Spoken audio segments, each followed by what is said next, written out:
Welcome dear rockets, कैसे हैं आप सभी। आइए देखते हैं मॉन्स्टर सीरीज का पार्ट 28। पिछले पार्ट्स के लिंक्स डिस्क्रिप्शन में है, उनको जाकर देखिए और फिर बताइएगा आपको कैसा लगा। पिछले पार्ट के एंड में हमने देखा कि जेजे का किमी के साथ अफेयर था, वो भी तब जब उसकी पहली वाइफ यानी ली की मौसी जिंदा थी। दोस्तों उस समय की बात है एंड उस बात को ली कुछ फोटोज के जरिए उस टीवी इंटरव्यू के दौरान टेलीकास्ट करवा देता है। ये देखकर जेजे हो जाता है शॉक। इस पार्ट की शुरुआत में जिना टीवी शो में किमी से पूछती है कि अब बताइए क्या ये सच है कि आपका जेजे के साथ अफेयर था जबकि उसकी पहली वाइफ उस समय जिंदा थी। दोस्तों वो तो चिल्लाती है कि नहीं, ये सरासर झूठ है। अच्छा तो क्या ये फोटोज मॉर्फिंग करके बनाई गई है, ये कहना चाहती हैं आप? ये सारा झूठ है। दोस्तों ये कहकर किमी शो से चली जाती है। दूसरी ओर जेजे भाई साहब बड़े गुस्से में स्टेज से ली की ओर तेजी से बढ़ता है, पर मीडिया वाले उसे पकड़कर सवाल करने लगते हैं। यहाँ किमी तो टीवी स्टूडियो के कमरे में बड़ी टेंशन में बैठी होती है। तब जिना वहाँ पर आती है तो किमी चिल्लाती है, अच्छा तो ये प्लान करके तुमने मुझे यहाँ पर बुलाया था। जिना कहती है, देखिए पर अपने अफेयर के बारे में आप सच बताने से क्यों कतरा रही हैं? अब तो आप जेजे की वाइफ बन चुकी है। इस पर पता है किमी क्या कहती है? मैं जानती हूँ तुम उस 2 टके के चैंग के साथ मिलकर ये ड्रामा कर रही हो, शर्म नहीं आती तुम्हें? जिना भी चुप नहीं रहती दोस्तों और कहती है चैंग के बारे में बात करने की तुम्हारी औकात नहीं है, समझी?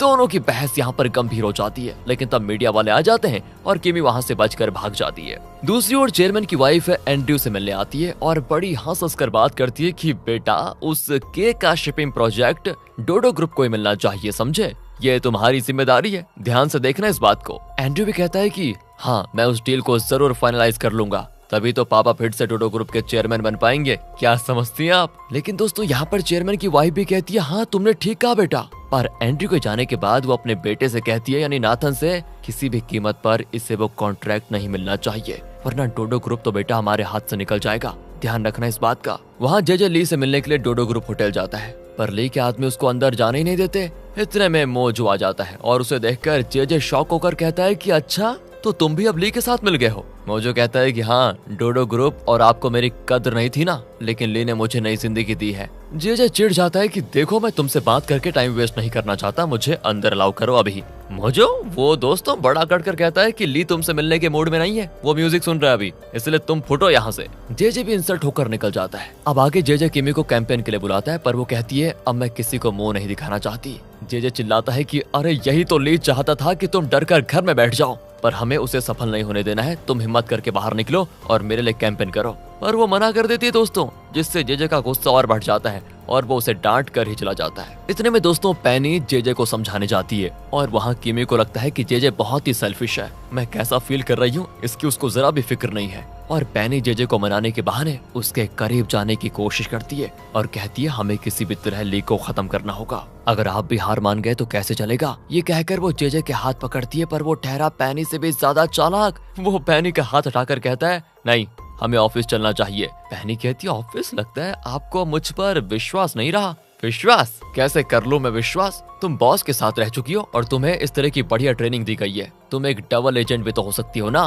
पैनी कहती है क्या बात कर रहे हैं, मैं साबित करके दिखाऊंगी कि मैं आपकी वफादार हूँ। दूसरी ओर दोस्तों सिंडी को दिखाते हैं, वो होटल का सीसीटीवी चेक करती है तो ली को देखकर चौंक जाती, क्या यही क्या है? ये तो बिल्कुल चंग जैसा लग रहा है। अरे मैडम चंग नहीं, शायद आप चैंग कहना चाहती है। हाँ कहना तो मैं चैंग चाहती थी, लेकिन चैंग तो मर चुका, लेकिन ये हूबहू चैंग जैसा लगता है, पता नहीं क्या बात है। तो दोस्तों वहाँ ली की टीम प्लान बनाती है कि डिफेंस इंडस्ट्री का जो स्कैम था जिसमें विक्टर के साथ जेजे भी मिला हुआ था, उन केसेस को फिर से खोलना है और जेजे को उसमें फंसाना होगा, ये इनका प्लान है। तब ग्रे को जिना कॉल करती है और ग्रे उससे मिलने जाता है। जिना पूछती है कि किमी और जेजे के अफेयर वाली फोटोज आप लोगों को मिली कैसे? प्लीज बताओ तुम्हारा बॉस है कौन?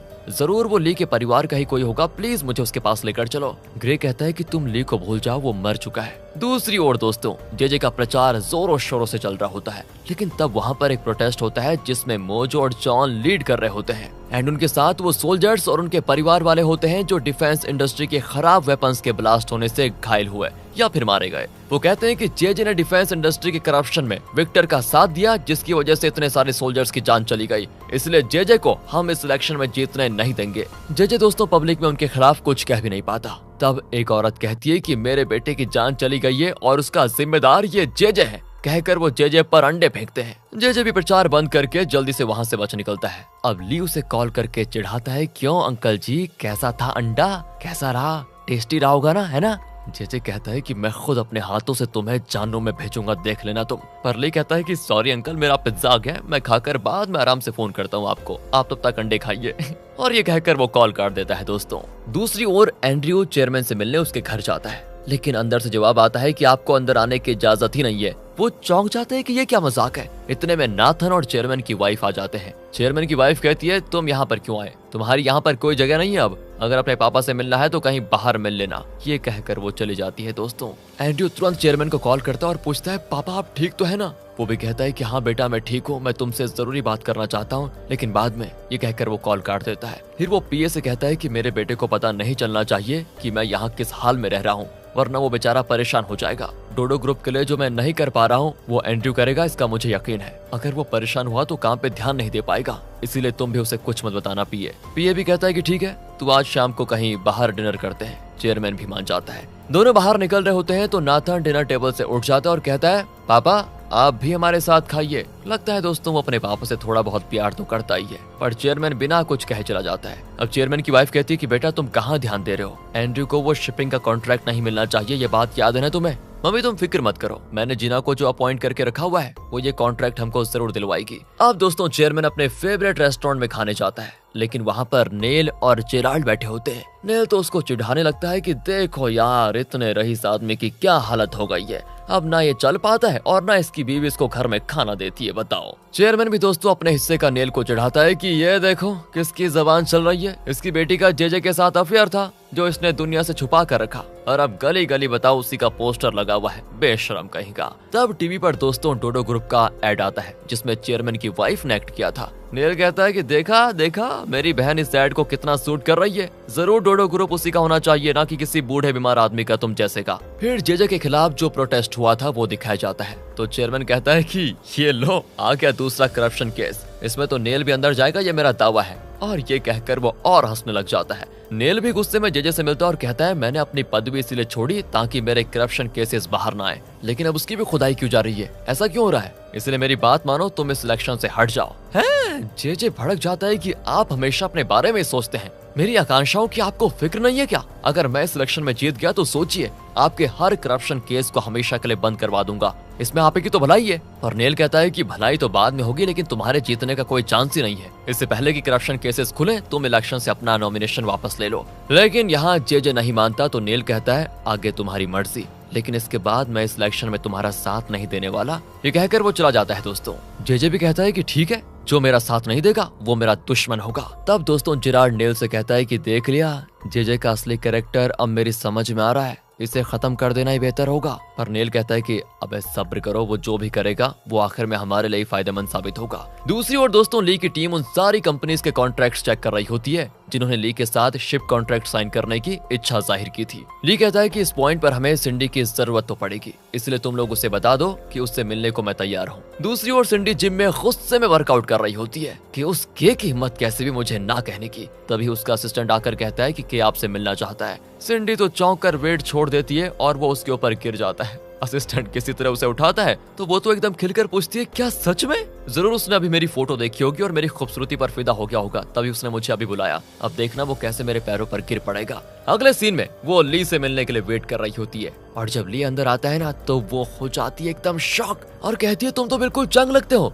ली कहता है कि अरे बाबा मैं चंग नहीं चैंग हूँ। सिंडी इमोशनल होकर रोने लग जाती है, क्या सच में तुम वही चैंग हो? कहकर दोस्तों वो ली के चेहरे को टच करके देखती है और कहती है तभी तो मेरे अंदर कुछ कुछ होने लगता है तुमको देखते ही। ली कहता है मुझे लगता है तुम ना बिल्कुल नहीं बदली। और दोस्तों इस पर सिंडी उसके सीने से लग जाती है, फिर पूछती है ये सपना तो नहीं है ना? ली भी उसके गाल को पिंच करके कहता है कि सपना नहीं एकदम सच है। अगले सीन में दोस्तों दोनों डिनर करने लगते हैं और तब ली उसे कुछ बातें बताता है और अपने काम में उसकी मदद मांगता है। पर सिंडी तो अब भी ली से मिलने की एक्साइटमेंट से बाहर ही नहीं निकली थी। ली पूछता है कि क्या कभी मैंने तुमसे प्यार किया था? असल में मेरे सर पर चोट लगी थी जिससे मेरी थोड़ी मेमोरी लॉस हो गई थी, मुझे याद नहीं है कि मैं किससे प्यार करता था। तो क्या वो तुम ही थी जिससे मैं प्यार करता था? बस दोस्तों सिंडी ये मौका हाथ से निकलने थोड़ी ना देती। वो कहती है तुम हमेशा मेरे आगे पीछे घूमते रहते थे कि मुझे प्यार करो और मैं मना भी कर चुकी थी जबकि, लेकिन फिर भी तुमने मेरा पीछा नहीं छोड़ा। तुम मुझसे बहुत प्यार करते थे, क्या तुम भूल गए क्या? ली कहता है अच्छा चलो याद दिलाने के लिए शुक्रिया, लेकिन उसके बारे में हम बाद में बात करेंगे, अभी काम के बारे में बात करेंगे।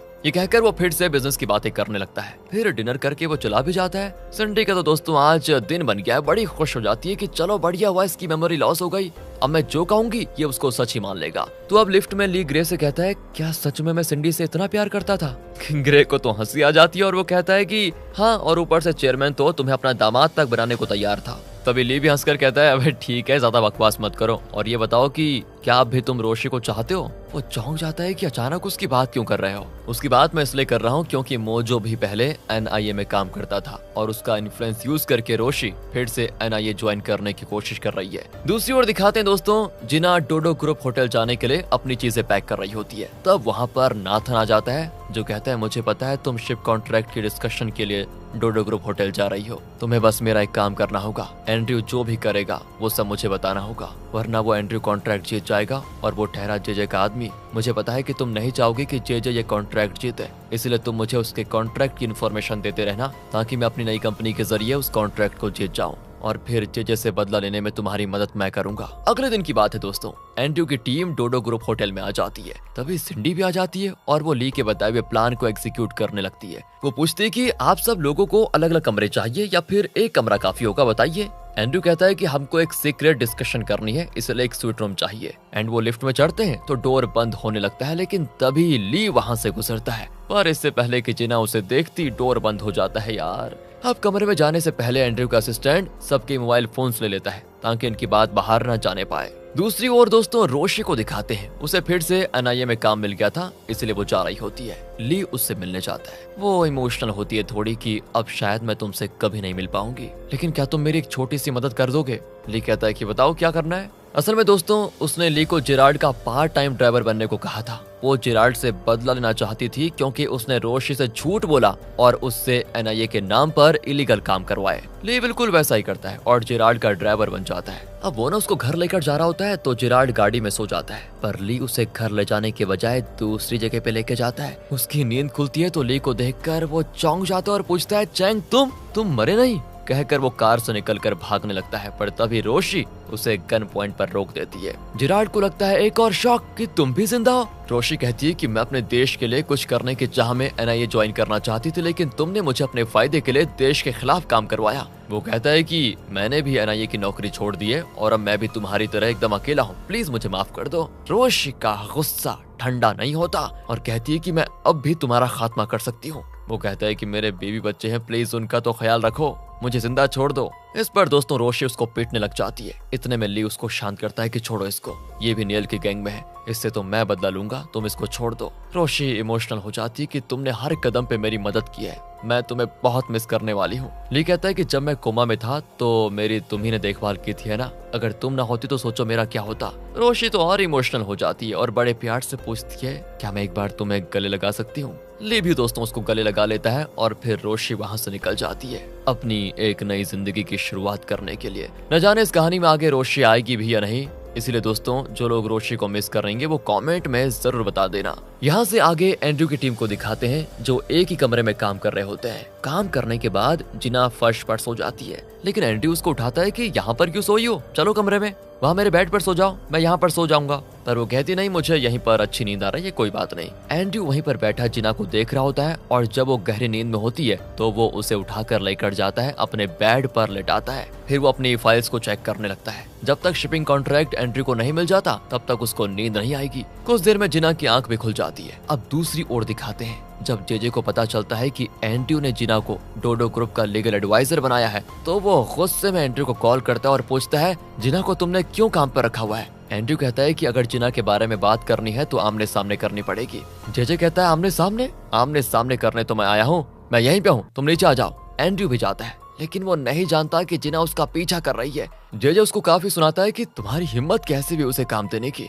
एंड्रयू कहता है, आपको किसी चीज का डर भी है? मैं जानता हूँ कि जिना से हमें कोई खतरा नहीं है। जेजे और भड़क जाता है और एक स्टिक से एंड्रयू को मारने लग जाता है। वो कहता है कि तुम कभी मेरे हाथ से निकलने की कोशिश मत करना, समझे? तुम वही करोगे जो मैं कहूंगा और आइंदा अपने मन से कोई फैसला मत लेना। वरना इससे भी ज्यादा बदतर सजा मिलेगी तुमको। जिना उसे रोकने जाती है लेकिन एंड्रयू का असिस्टेंट उसे रोक देता है कि तुम मत जाओ वरना तुम्हारी जान को खतरा होगा। जेजे तो एंड्रयू को बुरी तरह पेट कर चला जाता है। जिना को बहुत बुरा लगता है कि मुझे बचाने के लिए एंड्रयू जेजे से मार खा रहा है। अब जिना उसके पास जाती है तो वो कहता है कि इस हाल में तुम मुझे मत देखो, प्लीज मेरे पास मत आओ। जिना धीरे से उसके सीने से लग जाती है और कहती है मुझे माफ कर दो, मेरी वजह से तुम्हें ये सब कुछ सहना पड़ रहा है। एंड्रयू भी बहुत इमोशनल होकर रोने लग जाता है। ठीक उसी वक्त वहाँ पर आता है दोस्तों ली और जिना को पास देखकर उसे कुछ पुरानी यादें आ जाती है जिसमें उसने जिना के साथ कई इमोशनल पल बिताए थे। यहीं पर होता है पार्ट 28 का दी एंड। इसके बाद ली का क्या हुआ उसको? क्या जिना को पता चल गया कि ली जिंदा है और वापस आ गया है? एंड्रयू क्या करने वाला है? और जेजे का क्या हुआ? क्या करें यार। दोस्तों सच बताऊं तो अभी टाइम लग रहा है इस सीरीज को बनाने में। दोस्तों आपको थोड़ा इंतजार करना पड़ेगा, लेकिन हम डेली आपके लिए एपिसोड लेकर आ रहे हैं। बताऊं थोड़ा प्रॉब्लम हो रही है आजकल मैनेज करने में सब कुछ, इसलिए थोड़ा प्लीज कोऑपरेट कीजिएगा। बाकी आगे के पार्ट्स देखना चाहते हैं तो सीरीज की वीडियो को लाइक एंड ज्यादा से ज्यादा शेयर कीजिए। मिलते हैं आपसे अगली वीडियो में। ध्यान रखेगा अपना। Thanks for watching.